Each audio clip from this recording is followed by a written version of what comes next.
우리 하나님 말씀 로마서 8장 28절 한 절을 봉독해서 올리겠습니다. 우리가 알거니와 하나님을 사랑하는 자 곧 그 뜻대로 부르심을 입은 자들에게는 모든 것이 합력하여 선을 이루느니라. 아멘. 오늘은 합력하여 선을 이루시는 하나님이란 제목으로 우리 같이 은혜를 나누겠습니다. 합력하여 선을 이루시는 하나님. 늘 우리가 하는 질문입니다만은 왜 예수 믿는 성도들이 하나님께서 범사에 감사해라, 또 항상 기뻐해라 이렇게 말씀을 하시는데 온전한 순종이 안 되고 예수 믿는 성도들 속에서도 원망도 나오고 불평도 나오고 좌절도 나오고, 그래서 어떤 사람들은 장례식을 치르는데 화장을 해서 이렇게 이제 유골을 함에 담았는데 죽음의 원인이 뭐냐? 자살. 그래서 자살을 했다. 그래서 짧은 인생을 젊을 때에 마감했다는 뉴스를 종종 접할 수가 있습니다. 예수 믿는 사람이 왜 자살을 하고, 예수 믿는 사람이 왜 이게 기쁨보다는 살인, 미움, 또 보복 이런 걸 하면서 살아갈까? 이게 참 가슴 아픈 일이죠. 또 예수님을 통해서 우리에게 이미 주신 천국이 있는데도 천국의 삶을 누리지 못하고 생지옥의 삶을 살아가는 경우들도 참 많이 있는 것 같아요. 만약에 예수 믿는 사람들이 하나님이 원하시는 대로 항상 기뻐하고 감사하고 살아가고 날마다 천국 생활의 모습을 보여준다면은 교회들마다 터져 나갈 겁니다. 사람들이 너무 많이 와가지고. 야, 예수 믿는 사람들 보니까 진짜 날마다 천국 생활만 하네? 나도 저 사람 따라서 예수 믿고 천국의 복을 누리는 사람이 돼야 되겠다 하고 교회마다 터져 나갈 겁니다. 그런데 왜 그런 일들이 안 일어날까요? 오히려 점점 예수 믿는 사람들이 줄어들고 점점 믿음으로 살아가는 사람을 노아 때처럼 찾아보기 힘든 모습으로 바뀌어져 갈까? 이게 참 의문 아닙니까? 이게 참 한편으로 조금만 생각해보면 참 숙제 중에 숙제예요. 그래서 하나님은 에베소 5장 20절에도 범사에 우리 주 예수 그리스도의 이름으로 항상 아버지 하나님께 감사해라. 항상 감사해라. 예수님이 하신 말씀 중에 그런 말씀이 있어요. 한 우물에서 단물과 썬물을 낼 수 없는 것은 자연의 이치거든요. 썬물과 단물을 한 우물에서 같이 안 나와요. 혹시 들으셨는지 몰라도 한국에 가면 청송이라는 지역이 청송, 아주 그 경상북도 오지인데 거기 가면은 탄산수가 나와요. 그래서 그 물을 마시면은 이거는 그 아주 강력한 콜라 마시는 것보다 더 강력하더라고요. 근데 그 탄산수 나오는 거기서 단물이 나올 수 있는 게 없어요. 근데 자연은 그렇게 하나님의 뜻대로 순종만 하는데 인간만 유독 한 입으로 가지고 찬송도 하고 원망 불평도 하고 감사했다가 짜증냈다가 이렇게 살아가는 비정상적인 삶을 살아가고 있어요. 그럼 나는 어떠냐? 나는 이 자리에 있는 우리 자신들은 하나님께서 항상 아버지 하나님 앞에 감사해라 이렇게 하신 이 말씀이 내 삶에 적용이 잘 되고 있고, 또 우리가 예수 그리스도의 편지로서 예수 그리스도의 향기를 날리는 사람으로서 잘 살아가고 있는가? 그런데 지금까지는 혹시 이렇게 못 살았다 할지라도 이제부터는 오래 살아야 돼요. 살아야 정상입니다. 그래야 하나님이 계속 함께 해줄 수 있고 은혜를 줄 수 있습니다. 그런데 이번 주간에 이 로마서 8장 28절의 말씀을 준비하고 묵상을 하면서 만약에 우리 미주서부교회 성도들이 요 말씀을 진실로 믿는다면은 죽을 때까지 좌절, 낭망, 원망, 불평, 남의 탓하는 일은 없을 겁니다. 왜 하필 내 옆에 이런 사람들이 있어가지고 저 사람이 있어가지고 저 사람이 있어가지고 내 인생은 이렇게 힘들까라고 내 주변 환경 탓을 하는 일은 절대로 일어나지 않을 겁니다. 반대로 어떤 상황과 어떤 사람을 만나더라도 하나님 감사합니다. 하나님 고마워요. 나를 이처럼 사랑해 주시다니요. 나를 이렇게 챙겨 주시다니요. 나를 이렇게 돌봐주시다니요. 내가 하나님 앞에 이런 사랑과 은혜 받을 자격이 없는데, 아무리 봐도 없는데 나를 챙겨주시고 나를 사랑해 주시고 내게 이언해 주셔서 감사합니다 하고 감사와 기쁨과 찬송과 소망만 나그네 생을 마감할 때까지 할 수 있을 겁니다. 이 로마서 8장 28절 이 말씀만 확신하게 믿어도 죽을 때까지 하나님 앞에 원망 불평, 하나님을 섭섭하게 하고, 하나님은 우리를 위해서 뭐라고 말씀하셨느냐? 내가 너희를 위해서 독생자를 아끼지 않았는데 뭐가 아까워서 주지 못할 것이 있겠느냐? 이렇게 질문하잖아요. 예수 그리스도 독생자를 희생하신 그분이 우리의 현실을 만들어 줄 때에 아무 생각 없이 계산 없이 만들어 주지 않았다는 거예요. 그래서 우리가 감사할 수밖에 없고 기뻐할 수밖에 없는 현실만 하나님은 만들어 주셨다는 거예요. 하나님 입장에서는. 그런데 예수 믿는, 하나님을 믿는다고 하는 하나님의 아들 된 내가 들어서 하나님 이거는 아니잖아요. 하나님 이건 나한테 올 현실이 아닌데 왜 나한테 이걸 보냈어요? 하고 하나님 앞에 따지고 대들고 원망을 하고 하나님 앞에 고개를 치기 들고 아주 그냥 짜증을 내면서 온갖 똥 밟은 기분으로 기분 나쁘게 찝찝하게 하나님 앞에 상대를 한다면은 우리 하나님이 얼마나 기가 차겠습니까? 얼마나 기가 차겠냐? 얼마나 참 하나님께서 답답하시겠어요? 그래서 오늘 이 시간 이후로 우리 이 로마서 8장 28절 우리가 알거니와 하나님을 사랑하는 자, 곧 그 뜻대로 부르심을 입은 자들에게는 모든 것이 합력하여 선을 이루느니라 하는 이 말씀이 우리의 삶에 꼭 적용이 되시기를, 우리 모두의 삶에 적용이 되시기를 주님의 이름으로 축원합니다. 그래서 그러면은 이 말씀의 의미가 뭐냐? 이 로마서 8장 28절 이 말씀의 의미가 뭐냐? 이 의미를 찾으려고 하면은 요 8장 1절부터 쭉 따져봐야 됩니다. 이게 8장 전체를 안 따져보고 요 한 구절만 딱 가지고 떼서 보면은 마치 뭐가 되기 쉬우냐 하면은 아버지가 방에 들어가신다를 아버지까지는 빼버리고 가 방에 들어가신다, 이 이상한 사람이 돼요. 마치 신천지 얘기를 하면은 그 사람이 신천지 얘기를 왜 꺼냈는가 전체를 파악 안 하고 신천지란 말만 딱 듣고 저 사람이 신천지네? 자기를 신천지라고 얘기하네? 이렇게 오해하는 현상이 일어날 수가 있습니다. 요 지금 로마서 8장 28절 요거를 성경을 볼 때 요 한 구절만 딱 떼지 말고 8장 전체, 더 나아가서 로마서 1장부터 8장까지를 쭉 하나님 말씀해 오신 그 맥락에서 이 말씀을 이해를 하면 아주 이해하기가 좋습니다. 그런데 이 로마서 8장 1절에 보면 그런 말씀이에요. 그러므로 이제 그리스도 예수 안에 있는 자에게는 결코 정죄함이 없다. 이는 그리스도 예수 안에 있는 생명의 성령의 법이 죄와 사망의 법에서 너를 해방하였음이라, 그렇게 말씀을 해주고 있습니다. 그래서 예수 그리스도 안에 있는 모든 하나님의 선택받은 자들, 오늘 28절에는 그렇게 말씀했죠.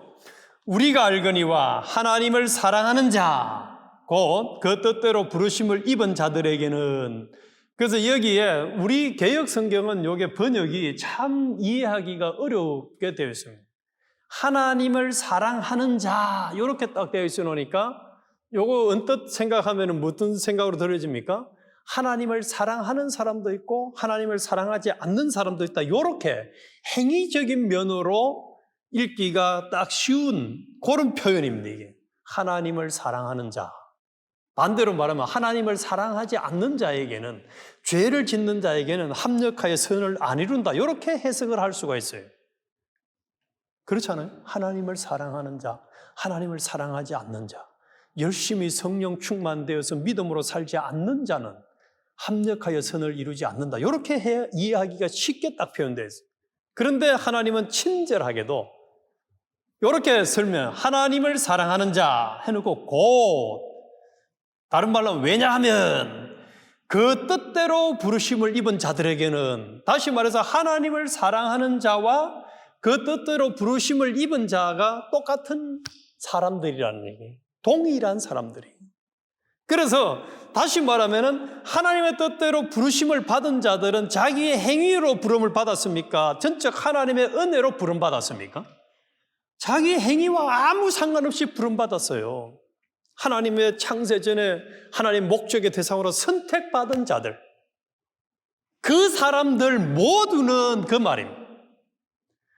태어나기 전부터 하나님의 자녀로 선택받은, 하나님의 사랑을 받는 사람들, 그리고 부르심을 받은 자들, 그 말입니다.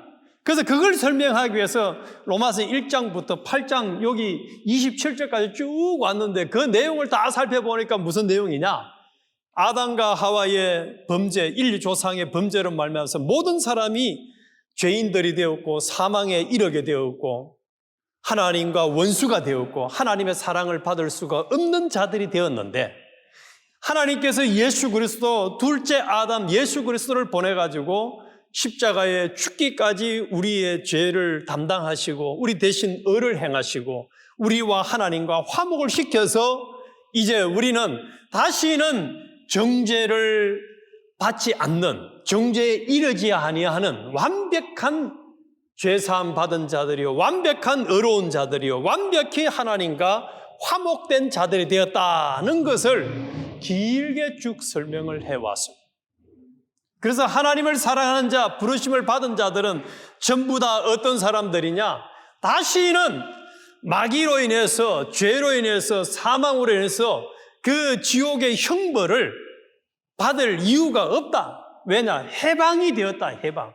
죄와 사망에서 너를 해방하였음이니라 말씀을. 요즘 계속 오분 묵상을 통해서 나누고 있습니다만은 우리가 뭘로 새 사람이 되었습니까? 예수님의 피공로와 성령과 진리로 말미암아서 우리의 중생된 영까지는 완벽하게 새 사람이 되었어요. 다시는 죄를 짓지 않고 죄의 해를 받지 않는 자들이 되었습니다. 그래서 지금 우리가 해야 할 그 받은 기본 구원 위에다가 이제는 예수님의 피공로와 성령과 진리와 중생된 영, 이 네 가지가 하나가 똘똘 뭉쳐가지고 우리의 마음과 몸, 이 육이라는 것을 성화시키기 위해서, 구원시키기 위해서 힘쓰는 여기에 우리가 힘써야 된다는, 이것을 위해서 또 성경을 우리에게 주셨습니다. 그래서 8절, 로마서 8장 8절에서 9절에 보면 육신에 있는 자들은 하나님을 기쁘시게 할 수 없느니라. 만일 너희 속에 하나님의 영이 거하지 아니하시면, 영이 거하시면 너희가 육신에 있지 아니하고 영에 있나니 누구든지 그리스도의 영이 없으면 그리스도의 사람이 아니라. 그래서 예수 그리스도의 영, 성령이 없는 사람들은 하나님의 선택받은 하나님의 자녀가 될 수가 없지만은 15절에 가서 보니까 너희는 다시 무서워하는 종의 영을 받지 아니하였고 양자의 영을 받았으므로 아바 아버지라 부르짖느니라. 그래서 이 자리에 있는 우리들은 한 사람도 빠짐없이 성령의 은혜로, 예수님의 대속의 은혜로 하나님을 아바 아버지라 부를 수 있는 자들이 되었습니다. 할렐루야 아닙니까? 할렐루야. 제가 여기 앉아서 이제 예배 드리기 전에 준비하면서 하나님이 강력하게 하나 도전을 준 예화가 생각이 났습니다. UFC 격투기 하는데도 그렇고 축구를 하는 거나 예술을 하는데도 좌석의 위치에 따라서 그 입장료가 달라요. 그 다 아시죠? VIP석이 있고 또 이렇게 보기 좋은 데가 있고 저 보기 좀 먼 데는 있어요. 이게 라구나 비치인데 어디 가니까 공연장이 있는데 그 앞에는 몇백 불 한다 하더라고요. 좌석값이. 몇백 불. 그 3시간 보는데. 그런데 저 뒤쪽에 가면은 그만큼 안 줘도 되더라고. 제일 뒤쪽에. 그런데 오늘 우리 이 자리에 앉아있는 우리 모두들은 하나님 앞에 예배 드릴 수 있는 이 특별한 좌석의 초청을 받았습니다. 그런데 이 좌석의 초청을 받는 것은 몇 불을 내야지 받을 수 있는 좌석이죠. 우리 예배 드릴 수 있는 이 좌석에 초청 받는 것은. 계산을 안 해봐서 잘 모르시겠습니까? 이거는 예수님의 피값을 치르지 않는 사람은 절대로 여기 와지지 않아요. 하나님 앞에 예배 드리는 장소에 와지는 게 아닙니다. 그래서 10,000불 내고 이 자리에 앉은 게 아닙니다. 100,000불 내고 이 자리에 앉은 것도 아닙니다. 1,000,000불 내고 이 자리에 와 있는 것도 아닙니다. 아니, 단지 내가 이 예배의 자리에 오는데 티켓 값을 내지 않았을 뿐이지 하나님께서는 우리를 예수 그리스도라고 하는 창조주, 조물주라는 값을 치러서 이 예배 자리에 앉도록 해 주셨습니다. 할렐루야 아닙니다.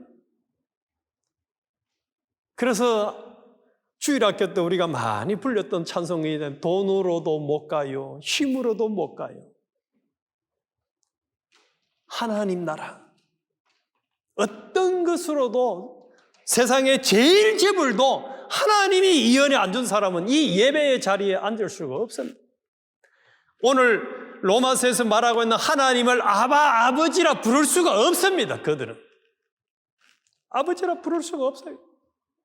그런데 이 자리에 있는 우리들은 하나님께서 우리를 불러서 값없이 예수님의 대속에 피공로를 줘가지고 하나님을 아버지라 부를 수 있게 되었고 하나님 나라의 시민권으로 우리에게 공짜로 주셨습니다.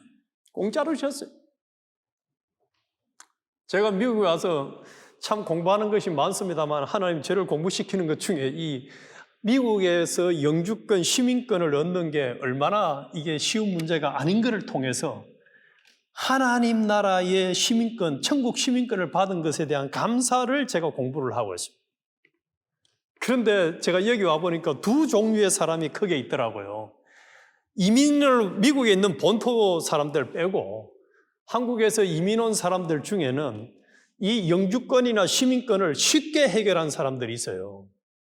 그래서 자기 부인이 시민권자하고 또 뭐 남편이나 아들이나 이런 사람들이 이제 미국 시민권자에서 초청에 의해서 신분을 쉽게 해결한 사람들은 이 사람들은 미국 영주권을 가졌다, 시민권을 가졌다에 대한 뭐 느낌이 별로 없더라고요. 제가 며칠 전에도 만났는데 그 사람은 자기 부인이 1.5세에서 이제 자연스럽게 그냥 얻어놓으니까 아무런 느낌이 없어요. 그런데 이것저것을 해가지고 아주 힘들게 영주권을 받은 사람들은 이 영주권 받는 얘기만 하면 막 그냥 온갖 감정이 다 솟구칩니다. 온갖 감정이. 공짜로 받으면 잘못하면은 가치를 모르고 감사가 없기가 쉽습니다. 우리가 지난주에 대속의 은혜에 대해서 무한히 감사를 했지만은 뭐 내가 대속받은 것이 무슨 무한 감사거리냐 이렇게 지나갈 수가 있습니다. 그런데 이게 그렇게 지나갈 거리가 아닙니다. 여기 지금 하나님이 사랑하는 자, 그 뜻대로 부르심을 입은 자라는 이 말씀 속에는 하나님 입장에서는 우리에게 이 부르심을 위해서 얼마나 큰 희생을 하셨고 사랑을 주셨고 우리에게 참으로 넘치는 선하심과 인자하심의 은혜를 베풀어 주셔서 우리가 이 은혜를 받아 가지고 있는가 하는 것을 이걸 감사해야 돼. 여기에 대한 가치가 없으니까 예수 믿는 사람들이 뭐가 없느냐. 앞에 제가 서론으로 질문 드렸던 기뻐하고 감사함도 없고 하나님 앞에 상황되면은 뭘 하느냐. 하나님 앞에 막 대들어요. 하나님을 가르칩니다. 하나님 이거 아니잖아요. 하나님이 이거 나한테 올 게 아닌데 왜 나한테 이걸 보냈어요? 하나님을 막 회초리를 대면 하나님께. 이 감사가 없는 사람들이 그래요.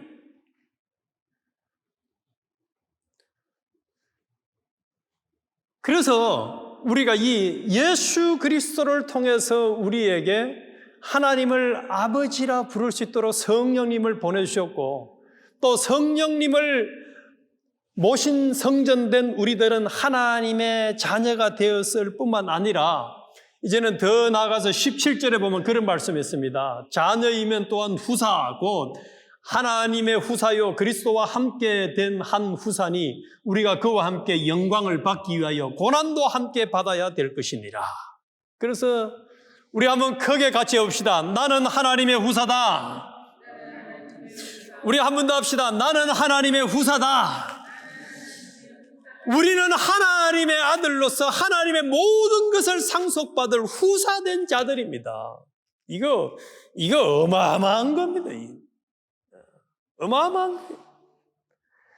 그런데 하나님의 후사로서 영광스러운 위치에 가기 위해서는, 영광스러운 자가 되기 위해서는 고난도 함께 받아야 될지니라 그렇게 말씀을 하고 있어요. 그런데 예수 믿는 사람들이 고난 좋아합니까? 안 좋아합니다. 제가 볼 때. 그래서 예수 믿은 지 조금 경력이 있는 사람들은 개척교회 절대로 안 갑니다. 그거 가면 헌금해야 되고, 그거 가면 내가 희생해야 되고, 그거 가면 내가 농띠 치면 다 드러나니까 그거 싫어서 안 가요. 작은 교회. 고난 함께 받아야 될, 지금 웃기는 소리 하고 있네. 무슨 고난을 받기는 안 받아요. 고난 받는 거 싫어합니다. 예수 좀 믿은 사람들은 계산이 얼마나 잘 돌아가는지 제가 한국에서 처절하게 느낀 게 하나 있습니다. 교회가 자기 예배당 본 건물이 없고 상가 건물을 얻어서 예배를 개척교회를 해보니까 새로운 사람 한 명도 안 합니다. 1년 내가도 한 명도 안 합니다. 2년 반을 목회했는데 한 명도 낯선 사람이 교회 자기 발로 교회 찾아와 등록한 사람 없었습니다. 그때 제가 이 상가교회가 얼마나 개척 이게 교회가 힘든 하는 걸 뼈저리게 저는 경험한 사람. 왜 안 올까? 예수 믿는 사람들이 불신자들이 당연히 교회 안 가죠. 왜 절에 가거나 뭐 교회 안 가지. 교회 왜 오겠어? 예수 믿는 기존 믿는 사람들은 상가교회 절대로 안 갑니다. 한국에서. 고난도 함께 받아야 될지니라. 이건 성경이지 나하고는 상관없어요. 예수 믿는 사람들이 고난 좋아하는 게 있습니까?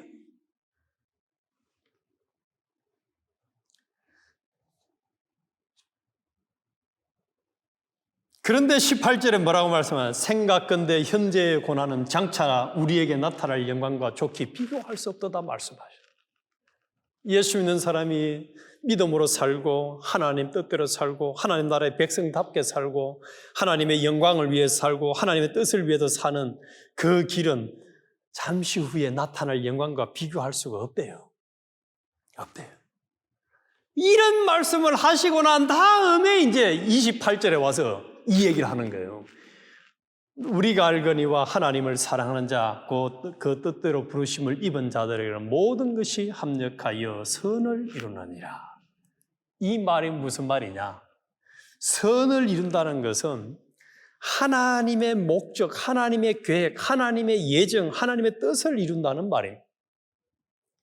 하나님 목적과 하나님의 계획과 하나님의 뜻을 이룬다는 말인데 이 말은 하나님의 목적이 뭡니까? 에베소서 1장에 딱 보면 창세전에 우리를 선택해서 하나님의 모든 신령한 은사와 복을 다 받아 누릴 수 있는 예수 그리스도의 장성한 분량에 이르기까지 자라가는 온전한 사람 만드는 것이 하나님의 뜻입니다. 하나님은 우리를 세상 사람들이 생각하고 세상 부모가 생각하는 것처럼 자식이 돈 잘 벌고 성공하고 각 분야에 아주 탁월한 사람이 되어서 인기가 많고 또 무병장수하는 그것 만드는 게 목적이 아닙니다. 만약에 그것이 하나님의 목적이었다면 하나님이 실패를 너무 많이 하신 분이. 왜냐? 나사로는 죽을 때까지 거지로 살았지요. 예수님의 제자들은 재수명도 되기 전에 다 순교당해버리지요. 뭐 그것만 그렇습니까? 예수 믿다가 특히 한국의 이 기독교 복음이 불과 한 120년 남짓 만에 이렇게 세계적인 교회가 되게 된 거기에 결정적인 미국의 젊은 선교사들, 또 저 호주의 젊은 선교사들이 처녀 총각들이 말이죠. 결혼도 안 하고 거기 가가지고 또 결혼 다 돼가지고 깐난하게 데리고 와서 한국에 살다가 1년도 안 돼서 자식을 천국 보내고 또 그 처녀 선교사가 죽음을 당하고 총각 선교사가 죽음을 당한 그런 양화진의 무덤에 수많은 선교사들의 피의 죽음에 희생이 있었기 때문에 한국 교회에 지금 복음이 있는 거지. 이게 뭐 공짜로 이렇게 이 한국 교회가 복음이 활성화된 거 아닙니다. 그러면은 그 선교사들은 다 실패한 인생은 하나님이 다 실패작이시겠네요? 아닙니다. 그게 아니에요.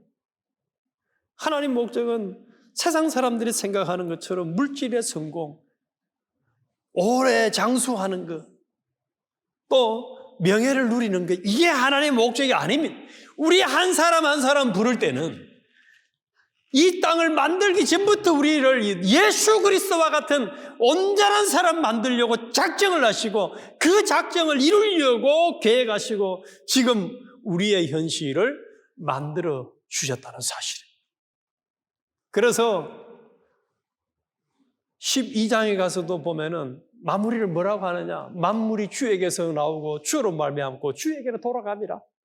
우리가 만나는 모든 현실은 하나님이 섭리하지 않고 하나님이 손대지 않고 하나님이 허락지 아니하고 하나님이 주시지 아니한 현실은 하나도 없다는 거예요. 우리 주님이 다 내 현실을 만들어 주셨다는 거예요. 주님이 내 현실을 만들어 주셨다는 거예요. 이게 얼마나 놀라운 일입니까? 그래서 이 시간 이후부터 우리는 분명히 확신을 가져야 되는 게 하나 있습니다. 뭐냐?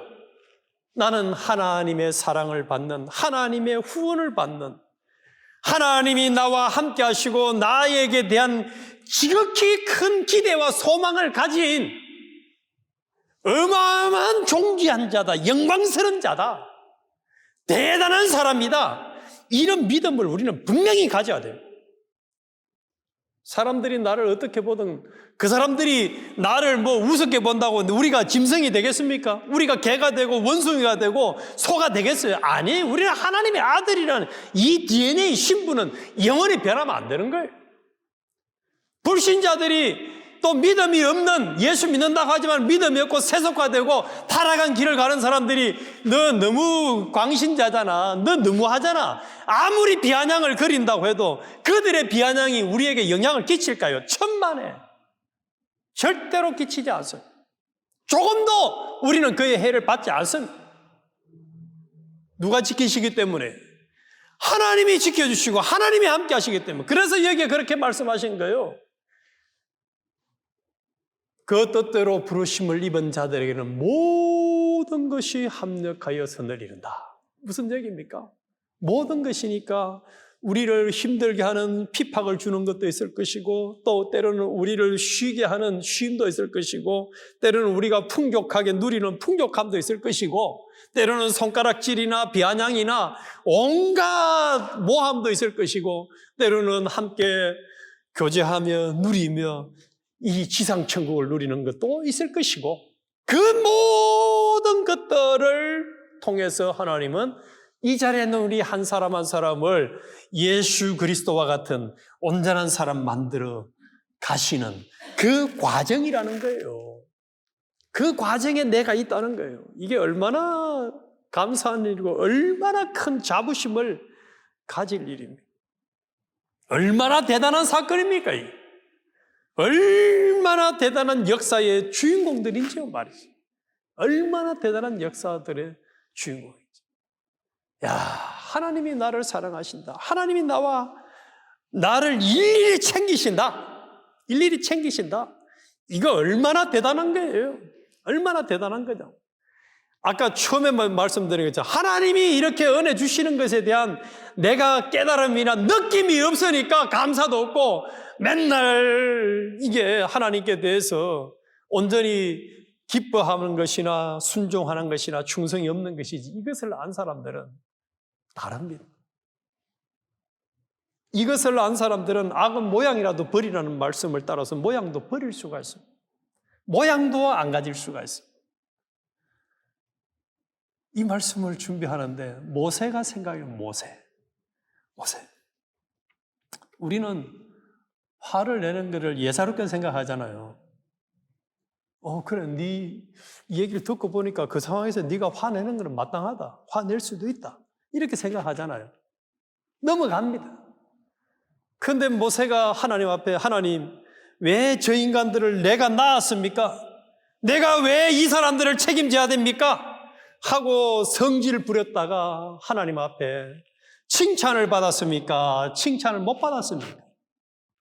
그렇게 서운하던 가나안 땅에 구경만 시키고 죽여버렸습니다. 우리 하나님요, 그래, 네 얘기 듣고 보니까 그 성질 부릴 만하네. 짜증 낼 만하네. 거짓말 좀 해도 되겠네. 이렇게 봐주시는 분이 아니에요. 또 한 번 묵상을 하면서 생각을 해봤습니다.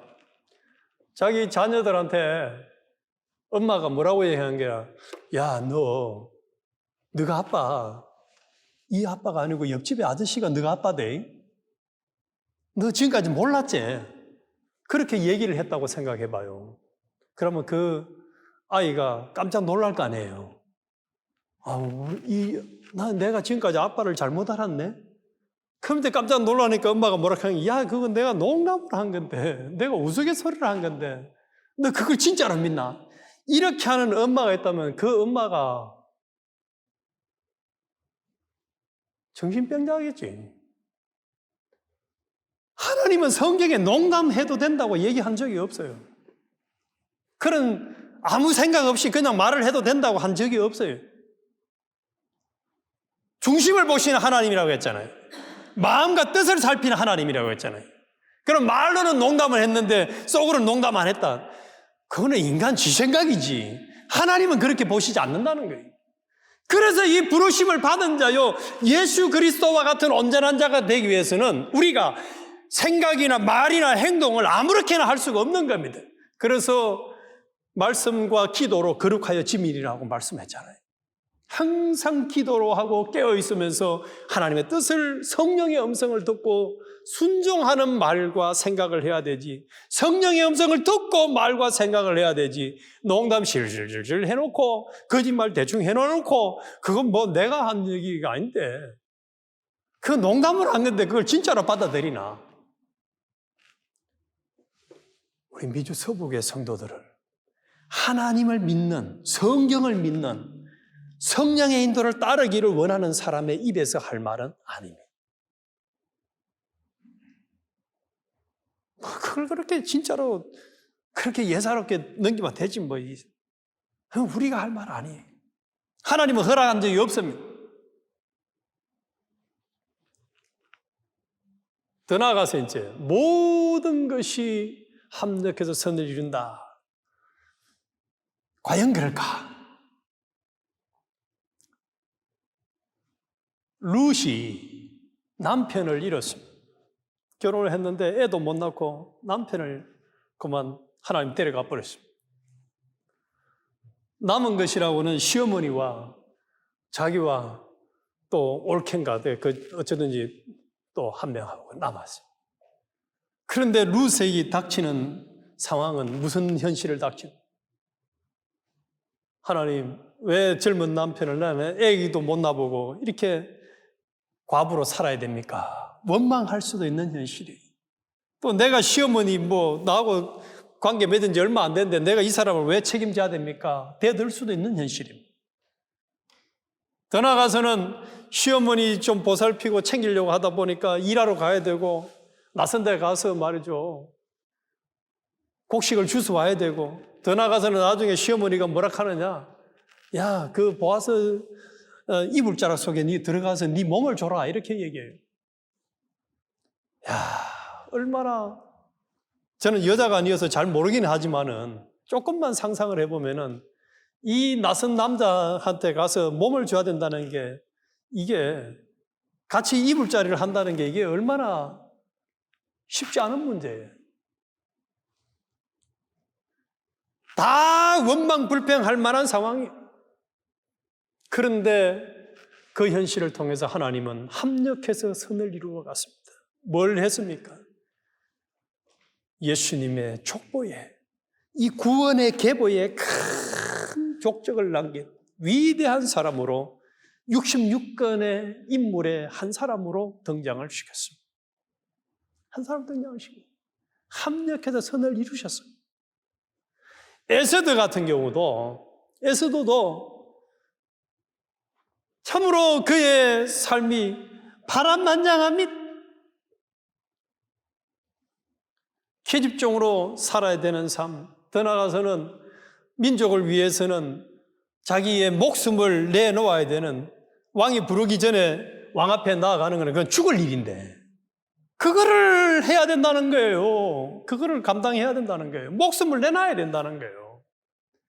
그런데 그 일을 감당했을 때에 에스더를 통해서 나라가 구원이 되잖아요. 합력의 선을 이루고 가잖아요. 그래서 여기서 우리가 하나 알 수 있는 것은 이 로마서 8장을 통해서 하나님이 하시고 싶은 얘기가 이 얘기입니다. 우리가 만나는 현실들은 다양한 어려움을 만납니다. 우리가 신앙생활 하는 것은 결코 호락호락한 길이 아닙니다. 그래서 예수님은 나를 따라오든 십자가를 지고 따르라고 한 대로 어려운 환난의 연속의 길입니다. 어떻게 보면은 죽기 직전까지도 그 예수님이 당하셨던 십자가의 고통처럼 그 고난의 길일지 모릅니다. 그럼에도 그 길을 계획하시고 인도하시는 분은 누구라는 겁니까? 하나님이시라는 거예요. 하나님이시라는 거예요. 그 목적과 계획을 이루기 위한 조금도 변함없고 조금도 틀림이 없이 완벽한 하나님의 계획과 하나님의 섭리 속에서 이루어가고 있다는 겁니다. 그래서 우리는 분명히 확정을 지어야 됩니다. 때로는 내가 당장 내 눈으로 내 경험과 내 짧은 지식으로 볼 때는 이해가 안 되더라도 우리가 만난 현실에 대해서 하나님 앞에 하나님 이거 왜 나한테 주셨어요? 이렇게 하나님 앞에 원망 불평을 하면 안 된다는 거예요. 원망 불평을 하면 뭐라고 해야 되겠습니까? 그러면 이거 하나님이 주셨죠. 하나님 이 현실을 왜 주셨습니까? 하나님이 이것을 통해서 나한테 요구하는 나의 처세법이 뭡니까? 에스더 같으면 뭐라고 했습니까? 죽으면 죽으리다 하고 기도하는 처세법을 가르쳐 준 것처럼 우리는 하나님이 내가 만난 현실에서 뭘 원하시는가 그 뜻을 찾아야 되지. 하나님이가 아니에요. 나 이거 감당 못해요. 우리 하나님이 감당 못할 현실 준다고 했습니까? 안 준다고 했습니까? 안 준다고 했는데 내가 이해 안 된다고 하나님 이거 아니잖아요. 하나님 나 감당 못해요. 두 손 두 발 들고 그냥 인생을 포기하고 자살하는 인생이 되었어야 되겠습니까? 그 하나님 목적이 아니에요. 감당할 수 있는 현실 파란만장한 인생 뒤돌아서 가만히 보면 하나님이 고비 때마다 다 뭘 주셨습니까? 해결책을 주셨고 필요한 사람을 도와주셨고 필요한 환경을 만들어 주셨어요. 그거 구구절절히 잘 알 수 있는 게 요셉 우리 다 알고 있잖아요. 다니엘 잘 알고 있잖아요. 다니엘 세 친구들 잘 알잖아요. 사무엘 잘합니다. 하나님이 전부 다 그렇게 하나님의 계획대로 파란만장한 현실을 주셔가지고 합력해서 선을 이루어 가셨지. 순종하고 믿음으로 살아가는 사람에게는 하나님의 계획이 조금도 차질이 나거나 실패한 적은 없습니다. 사도 바울을 통해서 하나님이 계획하신 구원을 완성하기 위해서는 어떤 죽음의 고비가 있어도 한 번도 죽지 않고 끝까지 사명 완성을 하고 죽었습니다. 사도 바울이. 우리 이 믿음을 가져. 그래서 우리는 어떤 현실을 만나든지 하나님의 선하심, 하나님이 나를 향한 계획하심, 목적하심, 이것을 확실하게 믿고 감사해요. 감사해요. 하나님, 이 상황을 통해서 분명히 하나님이 계획하신 거 있죠. 내가 할 거 뭐 하면 됩니까? 이것만 우리는 찾아요. 그리고 거기에 순종하면은 선을 이루심, 하나님의 놀라운 풍성하심의 역사를 우리가 누리게 될 것이고, 그로 인해서 룻이 얼마나 하나님께 영광을 돌렸어요. 에스더가 얼마나 하나님께 영광을 돌렸습니까? 또 많은 믿음의 사람들이 그 고비를 넘기고 나서 하나님의 함께 하심을 통해서 영광을 크게 돌렸지 않습니까? 우리 미주 서북에 있는 우리 모두도 이제 우리가 만나는 현실에서 하나님의 선하심을 온전히 믿고 합력하심을 믿고 우리가 끝까지 믿음으로 승리했어요. 그런데 우리 2주 전에 했잖아요. 우리는 이미 이긴 자들입니까? 진 자들입니까? 이긴 자들이잖아요. 예수님이 다 이겨놓고 그 이김을 이제 내가 실제적으로 내가 누리는 거, 내가 이제 내 걸 만드는 것만 남았기 때문에 우리는 다 이미 이긴 자들이에요. 게임을 이긴 승리한 게임을 재반복하는 이 게임만 우리는 하고 있는 거예요. 그래서 우리를 통해서 하나님이 영광 받으시기를 원하시는 지극히 큰 영광을 우리 개인도 가정도 우리 미주 수보교회가 돌리는 그런 역사가 일어나고 또 그 역사를 구경하는 구경꾼이 되지 말고 주인공이 되게 해달라고 늘 깨어서 기도하면서 믿음으로 승리하시기를 주님의 이름으로 축원합니다.